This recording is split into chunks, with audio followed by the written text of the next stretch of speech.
오늘 말씀의 제목은 결혼과 이혼 사이입니다. 결혼과 이혼 사이. 이혼의 문제는 사실 한국과 또 미국을 떠나서 아주 예민한 그런 주제입니다. 오늘 본문을 보시면 바리새인들이 예수님을 시험하는 장면을 우리가 볼 수 있는데요. 그 주제가 바로 이혼에 대한 문제였습니다. 2절을 한번 볼까요? 바리새인들이 예수께 나와 그를 시험하여 묻되 사람이 아내를 버리는 것이 옳으니까. 당시 바리새인들 가운데 특별히 힐렐 학파의 사람들은요, 비교적 자유롭게 이혼을 허용했다고 합니다. 그러나 반대파였던 샴마이 학파의 사람들은 간음 이외에 다른 그 어떠한 사유로도 이혼은 정당화될 수 없다, 절대 허용하지 않았다고 합니다. 이들의 질문에 예수님이 이 아내를 버리는 것이 옳다고 한다면 샴마이 학파 사람들의 비난을 받을 것이고, 또 옳지 않다고 한다면 힐렐 학파 사람들이 다 들고 일어설 것이 뻔했습니다. 참으로 어려운 상황 속에서 예수님은 어떻게 그들의 질문에 대처하셨을까요? 본문 3절인데요. 대답하여 이르시되 모세가 어떻게 너희에게 명하였느냐? 모세가 어떻게 너희에게 명하였느냐? 바리새인들의 질문에 예수님도 질문으로 응수하십니다. 역질문이죠.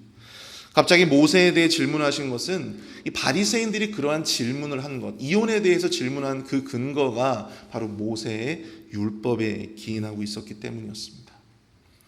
그러자 그들이 이렇게 대답을 합니다. 모세는 이혼 증서를 써주어 버리기를 허락하였나이다. 모세는 이혼 증서를 써주어 버리기를 허락하였나이다. 누구를 버립니까? 아내를 버리는 것이죠. 신명기 24장 1절을 보면 이런 구절이 있습니다. 사람이 아내를 맞이하여 데려온 후에 그에게 수치되는 일이 있음을 발견하고 그를 기뻐하지 아니하면 이혼 증서를 써서 그의 손에 주고 그를 자기 집에서 내보낼 것이요. 근데 여러분, 거기서 끝나는 것이 아니고요, 그것보다 훨씬 더 중요한 구절이 뒤에 나옵니다. 2절인데요. 그 여자는 그의 집에서 나가서 다른 사람의 아내가 되려니와. 모세가 사실 이혼 증서를 써주고 아내를 집에서 내보내라고 하는 것은 이혼을 남발하기 위한 의도가 결코 아니었습니다. 합법적으로 이혼 증서를 아내에게 써주고 내보내야 그 아내도 다른 사람과 더불어 새로운 인생, 다른 인생을 설계할 수 있었기 때문이었습니다. 모세는 이혼 증서가 없이 여자가 다른 남자와 결혼을 하게 된다면 결국 그 남자가 딴 마음을 품게 된다면 이 여자를 간음으로 고소하게 되고 결국 돌에 맞아 죽을 수 있는 그러한 위험에 빠지게 되었기 때문이죠. 그래서 이혼 증서를 합법적으로 써주어서 약자인 여성의 권리를 보호하기 위해 모세는 그러한 명령을 했던 것이었습니다. 그런데 참 이 바리새인들은 모세의 이러한 의도를 자신들의 입맛대로 마음대로 해석하고 남성에게 유리하게 법을 적용하고 또 여성들이 인권을 합법적으로 유린하고 이혼의 남발로 이어질 수 있도록 그렇게 만들었다라고 하는 사실이죠. 바리새인들은 이혼에 포커스를 맞추고 민감한 이혼의 난제를 가지고 예수님을 책잡기 위해서 예수님께 이렇게 질문을 한 것입니다. 하지만 예수님은 오히려 이 하나님이 계획하신 이 결혼의 영적인 의미를 설명해 주시며 그들의 숨겨진 완악함을 오히려 우회적으로 비판하십니다. 이혼에 대한 바리새인과 하나님의 뜻이 서로 다르다라고 하는 것을 분명하게 밝혀주신 것이죠. 인간의 완악함으로 인해서 어쩔 수 없이 제한적으로 이혼을 허용하긴 하셨지만 그것은 하나님이 근본적으로 원하시는 바가 아니었던 것입니다. 오늘 본문은 특별히 이혼에 대한 이슈를 다루고 있지만 본문의 내용을 자세히 보면 이혼을 해도 되느냐, 하지 말아야 하느냐, 이런 어떤 단편적인 이슈보다도 더 중요한 하나님의 뜻하신 결혼의 영적인 의미, 하나님의 그 결혼에 대한 의도는 과연 어떠하셨는가, 그 뜻은 어떠하셨는가를 더욱더 자세히 설명해 주고 있다고 하는 것이죠. 오늘 새벽에는 이 본문의 내용을 중심으로 해서 결혼에 대한 몇 가지의 영적인 의미들을 우리가 살펴보고 함께 은혜를 나누어 보기를 원합니다. 첫 번째로요, 결혼이라고 하는 것은 이 원 가정과의 분리를 의미합니다. 결혼은 이 원 가정과의 분리를 의미합니다. 오늘 보면 6절과 7절을 한번 보실까요? 창조 때로부터 사람을 남자와 여자로 지으셨으니 이러므로 사람이 그 부모를 떠나서.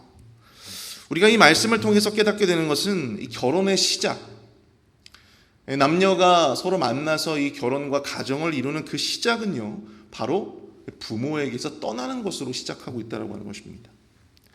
여기서 사용된 이 떠나서라고 하는 헬라어 단어가요, 이 카텔레이 입세이라고 하는 단어를 사용하고 있습니다. 이것은 무엇으로부터 출발하다 혹은 분리되다라고 하는 어떤 의미를 가지고 있다고 합니다. 결혼을 위해서 부부라고 하는 새로운 출발을 위해 남녀는 결국 이 부모, 즉 이 원 가정의 이 울타리를 벗어나야 했다라고 하는 사실이죠. 그렇게 해야만 이 원 가정의 울타리 속에서 소속된 하나의 구성원이 아니라 새로운 가정의 주체로서, 부부로서 그렇게 새로운 출발을 독립적인 주체로서 할 수 있게 되었다라고 하는 사실입니다. 남녀 간의 진정한 연합을 위해서 남녀가 가지고 있었던 이 원 가정의 이 울타리에서 분리돼서 서로 독립적인 가정을 이루어야 비로소 하나님이 결혼을 통해서 정하신 영적인 질서가 세워지게 된다라고 하는 사실이죠.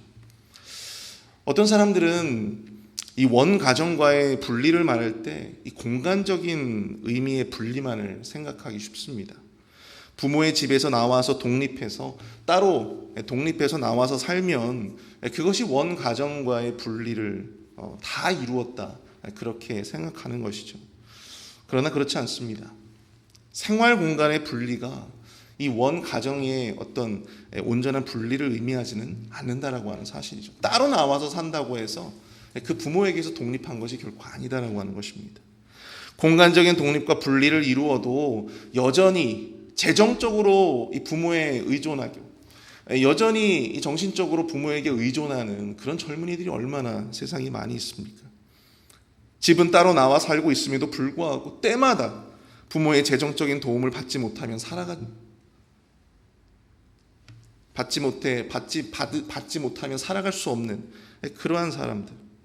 원 가정과의 분리가 이루어졌다고 볼 수도 없고 또 결혼을 통해서 한 가정의 진정한 주체가 되었다고 독립을 했다고 말할 수도 없다라고 하는 것이죠. 여러분, 이 폴 트루니에라고 하는 사람이요, 이런 말을 한 적이 있습니다. 결혼 후에도 여전히 부모에 대해서 사춘기의 반항심을 가지고 있다면 심리적 의존 상태를 벗어나지 못하는 것이다. 재정적인 도움뿐만 아니라 오늘날 특별히 정신적으로, 심리적으로 여전히 부모에게 예속되어져 살아가는 사람들이 세상에는 많이 있습니다. 결혼 이후에도 부모에게 받은 상처와 아픔을 극복하지 못하고 그것을 그대로 안고 살아가는 사람들이 세상에는 많다는 것이죠. 혼자서는 아무것도 결정하지 못하고 부모가 이거 하라고 하면 이거 하고 저거 하라고 하면 저거 하는 그러한 사람들도 많이 있습니다. 또한 그런 사람들도 본 적이 있어요. 부모에게 내가 효도해야 된다라고 하는 그런 생각, 그런 것에 대한 강박으로 인해서 부모의 인생을 자식된 자로서 그 인생을 책임져야 한다라고 하는 어떤 그러한 강한 압박을 가지고 살아가는 사람들도 있습니다. 이 모든 것이 과연 무엇입니까? 결혼을 했음에도 불구하고 원 부모, 원 가정으로부터 분리되지 못한 그런 분명한 증거들이라고 하는 사실이죠. 원 가정과의 온전한 분리, 또 온전한 독립이 되지 못한다면 여러분, 부부라고 하는 새로운 질서, 그 질서를 만들어갈 수 없고 결국 건강한 결혼 생활을 영위해 나갈 수 없다라고 하는 사실입니다. 사랑하는 성도 여러분, 우리의 모습, 우리의 가정, 또 우리 부부를 돌아볼 수 있기를 바랍니다. 결혼을 통한 진정한 연합을 위해서 우리가 진정으로 떠나야 할 그 원가정의 분리가 제대로 이루어지고 있는지, 분리되어야 할 곳에서 과연 우리는 분리되고 있는지, 아무리 나이가 50, 60, 70세가 되어도 이 원 가정의, 원 부모의 울타리 밑에서 살아가고 있는 우리의 모습은 아닌지를 한번 돌아보실 수 있기를 바랍니다. 부모로부터 받았던 상처와 아픔, 그리고 이 원 가정 안에서 내가 해왔던 그런 역할들을 이 부부가 되어서 결혼을 해서 새롭게 한 가정을 이루고 살고 있음에도 불구하고 여전히 그러한 역할들을 수행하면서 살아가는, 그것은 나이에 적고 많음의 문제가 아니라고 하는 사실이죠. 하나님은 결혼을 통해서 우리가 보다 주도적이고 주체적인 존재로 가정의 질서를 이루어 나아가기를 원하십니다. 그럴 때 비로소 우리는 이 결혼을 통해서 진정한 육체적, 정신적, 영적인 독립을 이루고 나아갈 수가 있는 것입니다. 또한 그렇게 해야 하나님께서 이 결혼이라고 하는 것을 통해서 새로운 어떤 부부라고 하는 그 관계를 통해서 열어가실 하나님의 뜻대로 그 사명을 이루면서 살아갈 수가 있다고 하는 것이죠. 아무쪼록 저와 여러분들 우리 모든 가정이 정서적으로 또한 영적으로 또 재정적으로 이 모든 면에 있어서 이 원 가정의 울타리를 벗어나 하나님이 세우신 영적인 질서 안에서 온전한 독립과 또 온전한 성숙을 이루며 나아가시는 저와 여러분들이 될 수 있기를 축복합니다. 두 번째로요, 결혼은 서로를 완성시켜 준다라고 하는 사실입니다. 결혼은 서로를 완성시켜 줍니다. 오늘 보면 8절을 한번 보실까요? 8절을 보시면 그 둘이 한 몸이 될지니라 이러한즉 이제 둘이 아니요 한 몸이니. 결혼은 둘이 한 몸이 되는 것입니다. 여기서 이 한 몸이 된다라고 하는 것은 단순히 어떤 육체적인 의미만을 갖고 있지 않습니다. 인격적이고 영적인 의미를 동시에 가지고 있다라고 하는 사실이죠. 결혼을 통해서 남자와 여자는 한 몸으로서 진정한 연합을 이룰 수 있게 되었습니다. 이는 다시 말해서 결혼을 통해서 진정으로 온전한 존재로 거듭난다라고 하는 사실을 의미합니다. 단순히 남녀가 같이 지내고 사는 물리적인 의미의 연합이 아니라 영적인 의미에서의 결합이 이루어지게 되고 또 그거로 말미암아 온전한 하나님 앞에 온전한 완성이 이루어지게 된다라고 하는 사실이죠. 그리고 이어지는 구절을 보시면 그것을 이루시게 하신 이가 누구라고 말씀을 하고 있습니까? 바로 하나님이라고 말씀을 하고 있어요. 그러므로 하나님이 짝지어 주신 것을 사람이 나누지 못할지니라. 결혼은 이 남녀, 즉 이 서로 간의 존재적인 완성을 의미합니다. 하나님이 주도적으로 그 연합과 완성을 이루게 하신 것입니다. 서로의 부족한 부분이 이 결혼을 통해서 비로소 결합되어지고 또 서로가 서로에게 온전한 채움의 대상이 된다라고 하는 사실이죠. 그러니 그것을 인간이 의미적으로 나눌 수가 없는 것입니다. 부부가 결혼을 통해서 연합한다라고 하는 것은 하나님의 뜻이지만 그것을 임의적으로 나누는 것은 누구의 뜻입니까? 사람의 뜻이다라고 하는 거예요. 사랑하는 성도 여러분, 우리는 부부라고 하는 존재로 하나님 앞에 더욱더 온전한 존재가 되어질 수가 있는 것입니다. 결혼이 바로 그 영적인 질서를 가능하게 열어준다라고 하는 사실이죠. 사도 바울이 에베소서 5장 25절부터 27절까지 말씀에서 이런 말씀을 합니다. 결혼이 가지는 아주 매우 중요한 영적인 비밀을 언급하고 있는데요. 남편들아 아내 사랑하기를 그리스도께서 교회를 사랑하시고 그 교회를 위하여 자신을 주심같이 하라. 이는 곧 물로 씻어 말씀으로 깨끗하게 하사 거룩하게 하시고 자기 앞에 영광스러운 교회로 세우사 티나 주름 잡히는 것이나 이런 것들이 없이 흠이 없게 하심이라. 아멘. 남편이 아내를 사랑하는 것을 그리스도가 교회를 사랑하신 것과 비유하고 있습니다. 쉽게 말해서 예수 그리스도가 교회를 사랑해서 자기 자신을 교회를 위해서 주신 것처럼, 그러므로 말미암아 교회가 더욱더 거룩하게 흠이 없게 되어진 것처럼 남편의 사랑도 이 아내를 더욱더 거룩하고 흠이 없게 할 수 있음을 비유적으로 말씀하고 있다는 사실이에요. 이는 부부의 사랑이라고 하는 것은 서로를 주 앞에 더욱더 나은 존재로, 더욱더 거룩한 존재로, 더욱더 흠이 없는 존재로 세워주는, 성숙해갈 수 있는 중요한 원동력이 될 수 있다고 하는 사실입니다.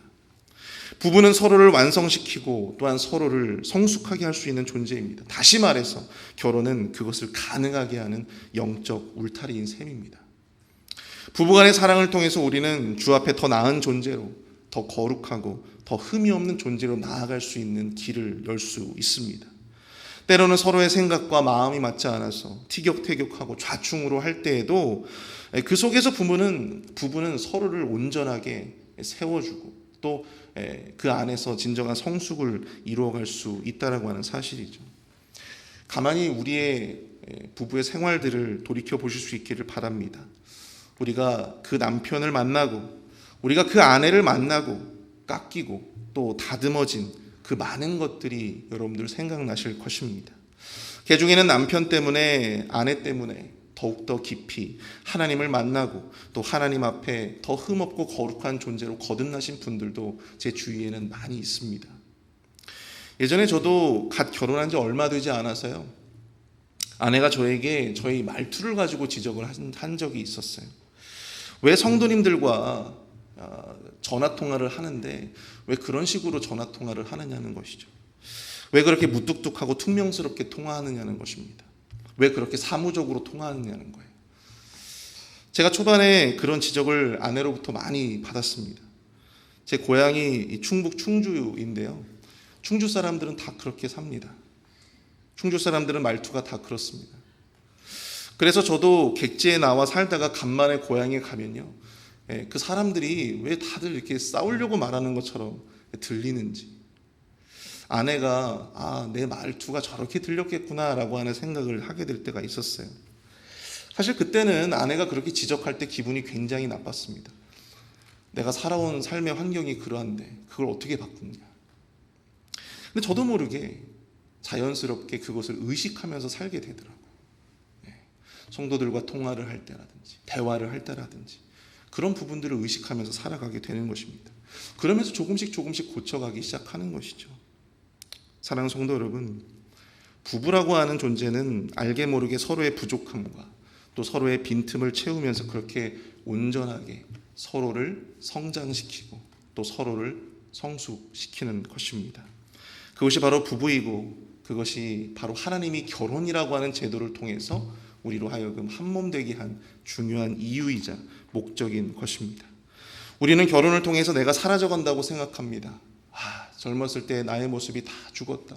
결혼하고 나서 내가 이렇게 나이가 점점 들면서 나의 진정한 모습이 사라져가고 있다. 그렇게 생각하시는 분들은 없으십니까? 네, 여러분, 결혼을 통해서 진정으로 우리가 더욱더 온전한 모습으로 세워져 가고 있는 것입니다. 나라고 하는 존재가 하나님 앞에 더욱더 완성되어져 가고 있음을 여러분들 꼭 기억하시기를 바랍니다. 여러분들, 우리의 가정은 어떻습니까? 배우자를 통해서 우리는 하루하루 성장하고 있습니까? 여러분들은 여러분들의 배우자를 통해서 하루하루 성숙해 가고 계십니까? 이러한 이혼에 대한 이런 말씀을 대할 때 어떤 사람들은 이혼이 이게 죄인가요? 죄가 아닌가요? 그런 것을 이분법적으로 그렇게 생각하시는 분들이 많습니다. 저는 분명하게 말씀드립니다. 하나님은 결코 당신의 자녀들이 이혼하는 것을 원치 않으십니다. 그런데 그것이 이혼이 죄이기 때문에 하나님께서 그것을 원치 않으시는 것이 아니고요, 당신의 가장 사랑하는 자녀가 이혼 때문에 고통당하는 것을 원치 않으시기 때문입니다. 이혼이라고 하는 것이 그 자체로도 그 당사자들에게 얼마나 큰 상처이고 고통인지를 너무나도 잘 알고 계시기 때문에 여러분, 우리 아버지 하나님께서는 그것을 결코 허용하실 수가 없는 것입니다. 어떠한 명분, 어떠한 이유로도 이혼은 여러분 아픈 것입니다. 그러므로 우리가 함부로 그 이혼을 한 당사자들을 판단할 수가 없는 것이죠. 혹시 우리 공동체 안에 이혼을 경험하신 분들이 있으십니까? 만약 그러한 분들이 계시다면 여러분, 하나님은 여러분들을 정죄하지 않으십니다. 다만 그 상처와 아픔을 지금도 위로하시기를 원하십니다. 우리 안에 배우자와의 깊은 갈등 속에서 혹시 살아가고 계시는 분들이 있으십니까? 우리 배우자는 모두 오늘 말씀에서 이야기하고 있는 것처럼 여러분, 우리 배우자들은 누가 짝지어 주신 거예요? 하나님이 짝지어 주신 것입니다. 어떤 사람들은 내가 그 사람을 선택했기 때문에 내가 잘못된 선택을 했다라고 평생을 죄책감 속에서 살아가시는 분들을 제가 많이 봤어요. 근데 여러분, 그럴 필요가 없습니다. 우리 인생에 있어서 그 사람을 만나는 것은 가장 최선의 선택입니다. 믿으십니까? 아멘 소리가 적네요. 여러분, 하나님이 짝지어 주신 거예요. 하나님이 짝지어 주신 것입니다. 하나님이 나에게 맞는 가장 최선의 배우자를 만나게 해주신 것입니다.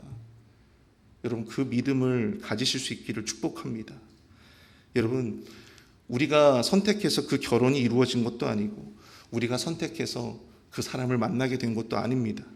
티격태격 지지고 볶고 살아도 그 사람을 만난 이유가 분명히 있을 것입니다. 결혼 생활이라고 하는 것은 바로 그 이유를 조금씩 발견해 가면서 살아가는 그러한 묘미로 그렇게 우리가 결혼 생활을 하는 줄로 믿습니다. 그 관계 속에서 우리가 조금 더 주님 앞에 성숙할 수 있는, 성장할 수 있는 지점이 있는지를 여러분들 매일매일 그 관계를 통해서 돌아보시는 저와 여러분들이 될 수 있기를 축복합니다. 우리 오늘 말씀을 생각하시면서 함께 합심해서 기도하기를 원합니다.